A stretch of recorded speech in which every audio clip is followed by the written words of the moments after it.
In 1984, the scientific community not only felt the horrific appearance of nature, but this strange and mysterious phenomenon killed 37 people without being seen.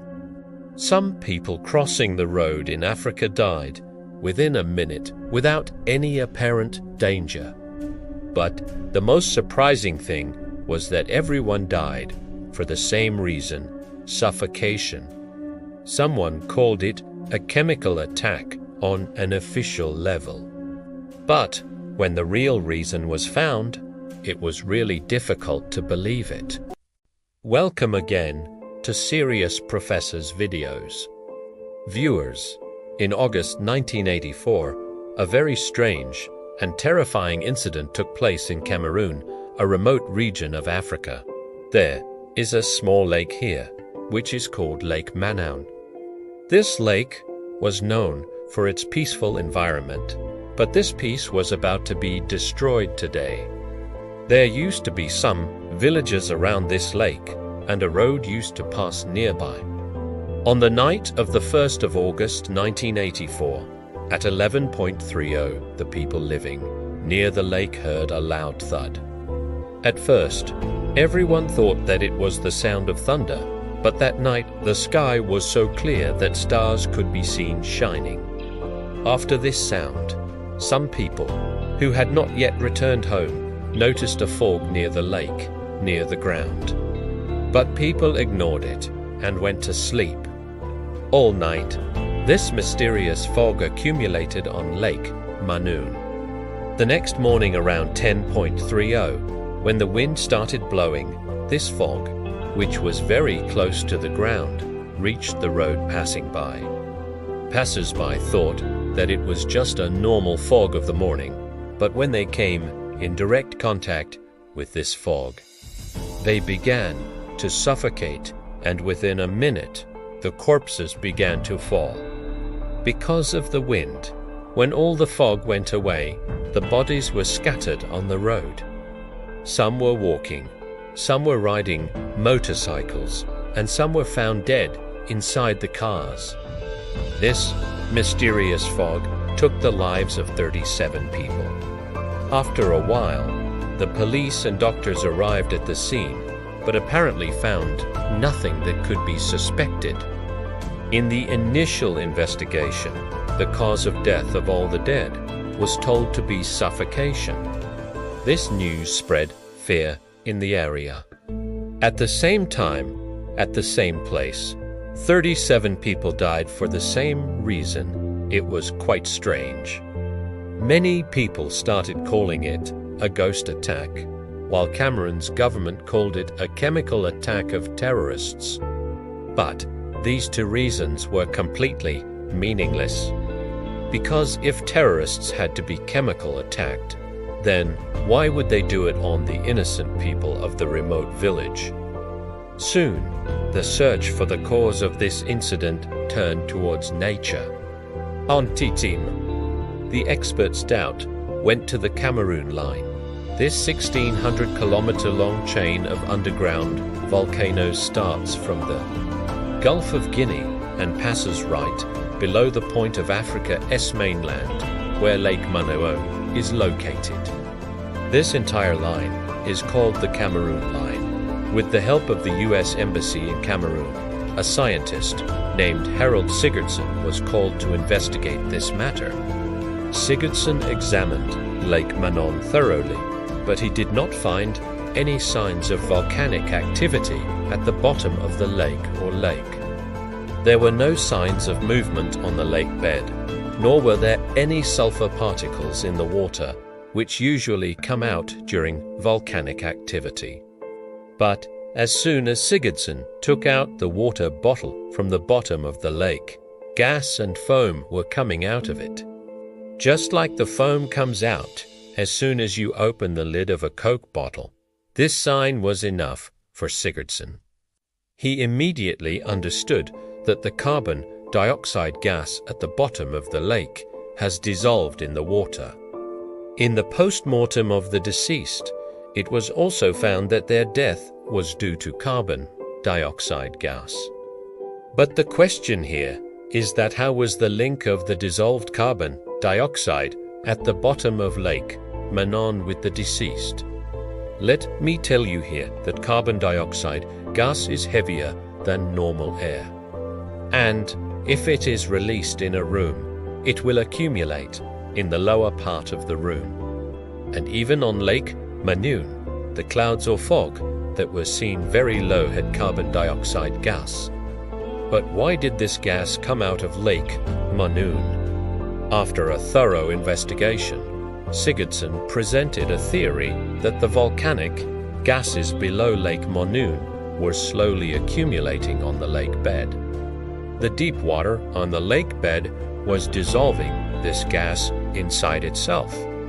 Because this lake is located near the equator, i.e., where there is harsh sunlight and severe heat throughout the year. This is why the upper layer of the lake was always hot, while the lower part, in which the carbon dioxide gas was mixed, remained cool due to the absence of sunlight. Cold water is heavy and hot water is light. Therefore, the cold water at the bottom of the lake has not been mixed with the upper hot layer for centuries, and the amount of carbon dioxide has increased in it every passing minute. Normally, if this lake was somewhere else where the weather is different, then, in winters, the upper layer would get cold and the water would move downwards. And so, twice a year, the water of the entire lake would rotate. But, because it was in the equator, this could not happen here. The pressure of carbon dioxide was increasing on the lower layer of Lake Manon, and the weight of the upper layer began to work like the lid of a Coke. Now, even a little movement in the lower layer could suddenly remove the carbon dioxide. Or, if the pressure below increases so much that the upper layer is unable to stop it, the carbon dioxide gas could easily come up. Sigurdsson said that Lake Manoon had become like a time bomb, and this process can happen suddenly with an explosion. One night before this incident on Lake Manoon, the sound that people heard was probably the beginning of this process. This phenomenon was later named limnic eruptions. After 2 years of hard work, Sigurdsson published his theory in a science magazine, but other scientists rejected it. But 2 years later, in 1986, exactly the same thing happened 100 kilometers north of Lake Manout in Lake Nyos. Lake Nyos is also located on top of the Cameron Line and is twice the size of Lake Manoon. Here too, at around 9 o'clock at night, a loud thud was heard.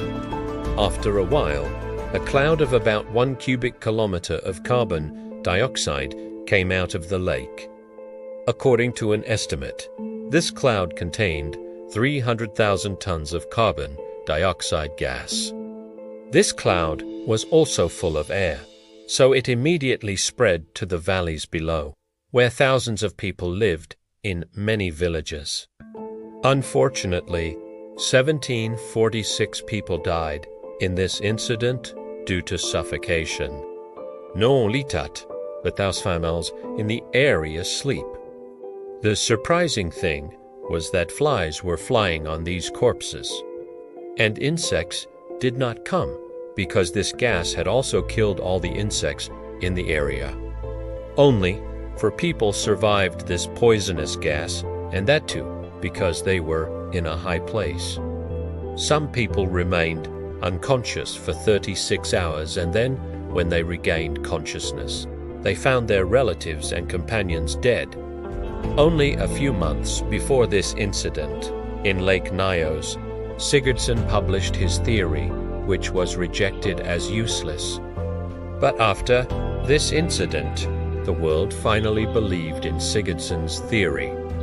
Now, the scientific community from all over the world has directed both these lakes so that this mysterious phenomenon can be properly understood. It was found that a landslide had disturbed the carbon dioxide gas at the bottom of Lake Nyos. Experts marked some broken stones on a mountain on top of the lake, which looked like fresh landslides. When thousands of tons of stones fell in Lake Nyos, they disturbed the carbon dioxide water at the bottom layer, and the gas came up in a jiffy. This process was so devastating that it triggered a 25-meter-high tsunami in the lake, whose waves collided with the shore of the lake, whose marks were also seen later.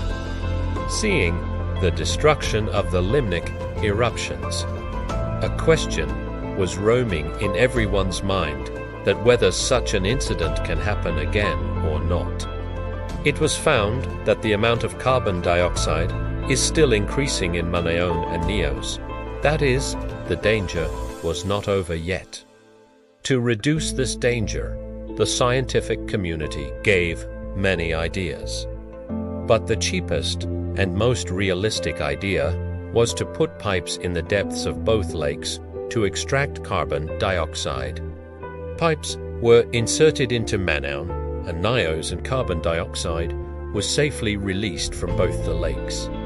By 2009, Lake Manaon, while by 2019, Lake Nyos was completely degassed. These two lakes have been cleared of limnic eruptions, but there is only one more lake in the world that can still be at risk.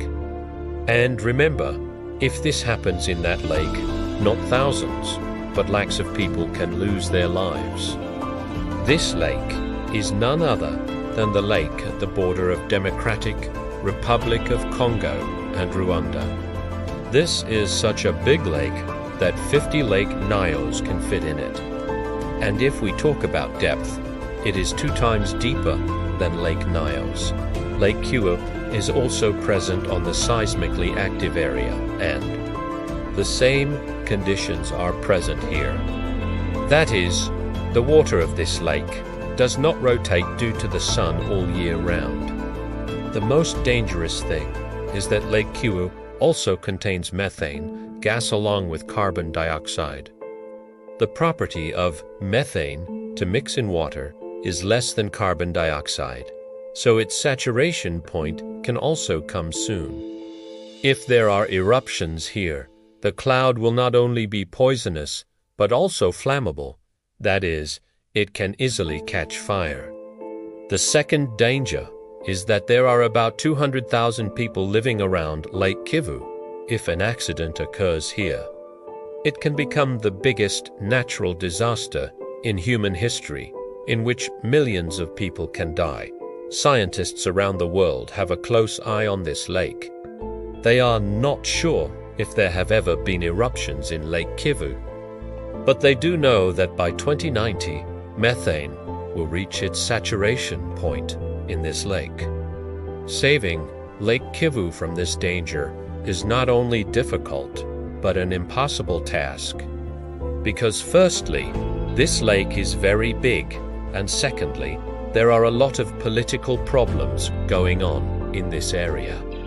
There is a war going on in Western DRC, because of which no scientific team can be safe here.